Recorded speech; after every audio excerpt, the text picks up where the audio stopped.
In the previous module, we learned how to set keys in Engine on the control rig, so now let's see how we can use Sequencer to edit and blend existing animation clips. So first, let's make sure we do some housekeeping to make sure that we remain organized in our project file. So I'm going to go to this In Engine Animation folder, right-click, and make a new folder called Cinematics. And this is where I will save all of our animation level sequences. This animation level sequence was created automatically when we dragged and dropped the control rig into the editor in a previous module. So let's go ahead and drag and drop this into our cinematics folder. And in our cinematics folder, let's make a new animation level sequence by right-clicking in the content browser and going to Animation Level Sequence. And I'll call this Blend Test. I'll double-click it, and then I'm going to hide this character and drag in a new character, our SKSCKB guy. And with him selected, I'll add him as a track to Sequencer.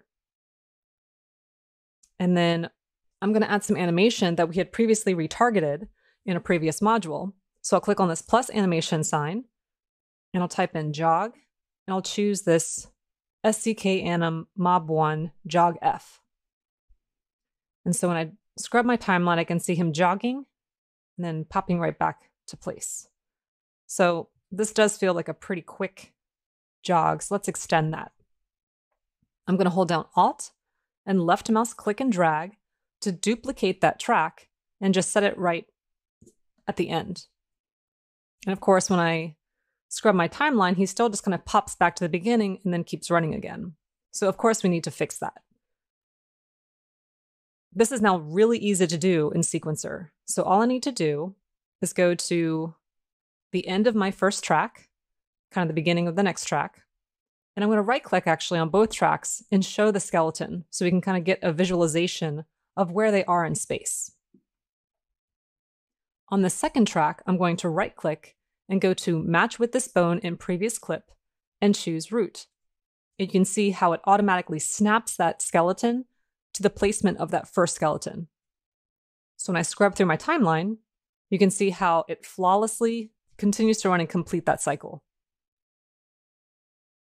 I wouldn't mind this being a little bit longer, so I'm going to do the same thing. I'm going to hold down Alt, left mouse drag to copy that out. And since I'm copying this clip, which already has that match to previous bone from the previous clip, when I scrub my timeline, it still continues. So that's fantastic. And clearly, he's running off of our ground plane, so let's go ahead and scale that up. Okay, so now what I want to happen is for him to kind of slow down into a stop. So I'm going to click on this plus animation and search for relaxed, and I'll choose this jog F to stand relaxed.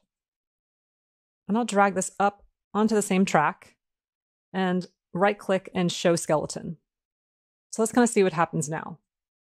When I play it, he pops back to that placement for that track. So of course, we want to do the same thing we've already been doing. When I come to the end of that third track, I will right-click and choose Match with this bone in previous clip and choose Root. And you can see again how that pops forward. And let's see how that looks when I play it. So at least it's there, but of course there's definitely some more blending that we should do. And you can see how it's really popping. So I'm going to actually very quickly, well, first I'll turn off the skeletons on these previous clips because I don't need to see them anymore.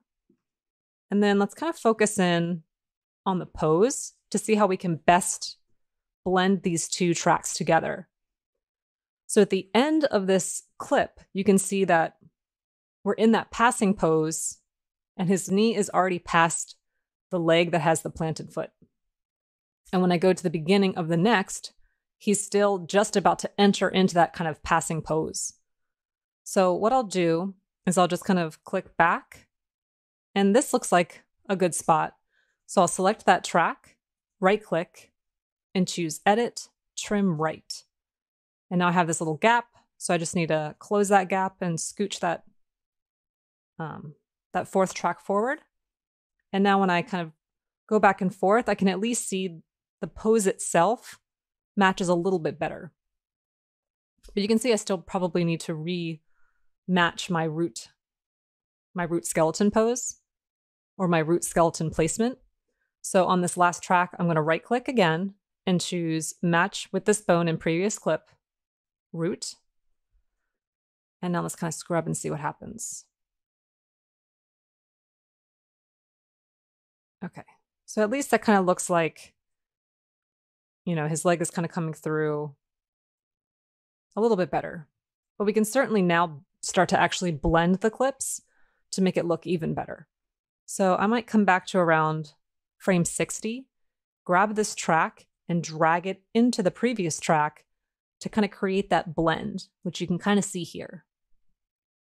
And so let's see what happens. I'll kind of go back and hit the spacebar to play. And you can see how he kind of slides, right? So that's still not exactly desirable. So once again, I'm going to go to that frame 70 point, right click and choose match with this bone in previous clip, choose root. And now let's see how it looks. Okay, so that feels a lot better. And I'll go ahead and kind of zoom out so we can kind of see, get an idea of the full effect. Cool. So I can go ahead and turn off the skeleton on this one. And I'll go ahead and turn off the skeleton on that. Play it back. That's looking pretty good. Definitely some areas of refinement, like the foot kind of crashing through the ground, but we'll work on that later. Okay, so now to kind of complete this story of what's happening here, why he's suddenly just stopping in his tracks. Maybe he sees someone he knows and he's going to start a conversation. So I'll go to the end of my track, click on plus, and I'll choose actually this very top one, this Convo Low Key Loop. So when I add that, I'll drag that also up to the same track. You can see how when I scrub it, he kind of looks to the side and now he's going to start a conversation, which actually I'm also going to open and expand my time range.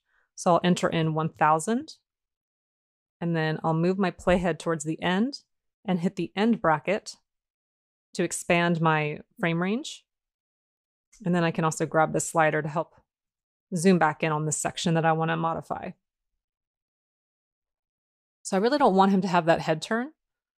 So I'm just going to go past that head turn and then right click and go to edit, trim left, and then close the gap. And then let's kind of see how this plays. I'll hit spacebar to play. And you can see how he's popping, right? So we can also, again, create a better blend. So I will come back to around frame 90 and then grab this track and just scooch it in to create this nice blend. And let's see how that plays. So that feels a lot more natural. So now I'm at a point where I'm pretty happy with this overall animation clip. And I'd like to be able to save it out so it's just one track and not all these little individual tracks with all these different blends. So what I can do is click on the name of my skeletal mesh and right click and choose Bake Animation Sequence.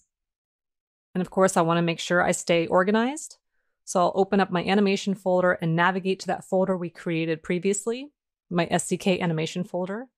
And I'll name this SCK_anim_jog stop talk and hit OK. This window will pop up and I'll just keep these settings and click on Export to Animation Sequence. You can see it's been created. So now I can just basically click and drag to select all of these tracks and hit delete. I'll go back to the beginning of my playhead.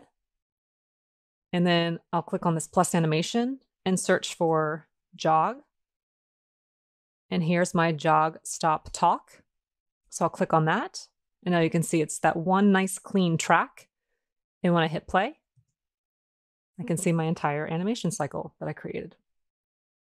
So now that we have an understanding of how to blend animation clips together, let's take a look at how we can actually modify existing animation tracks in Engine.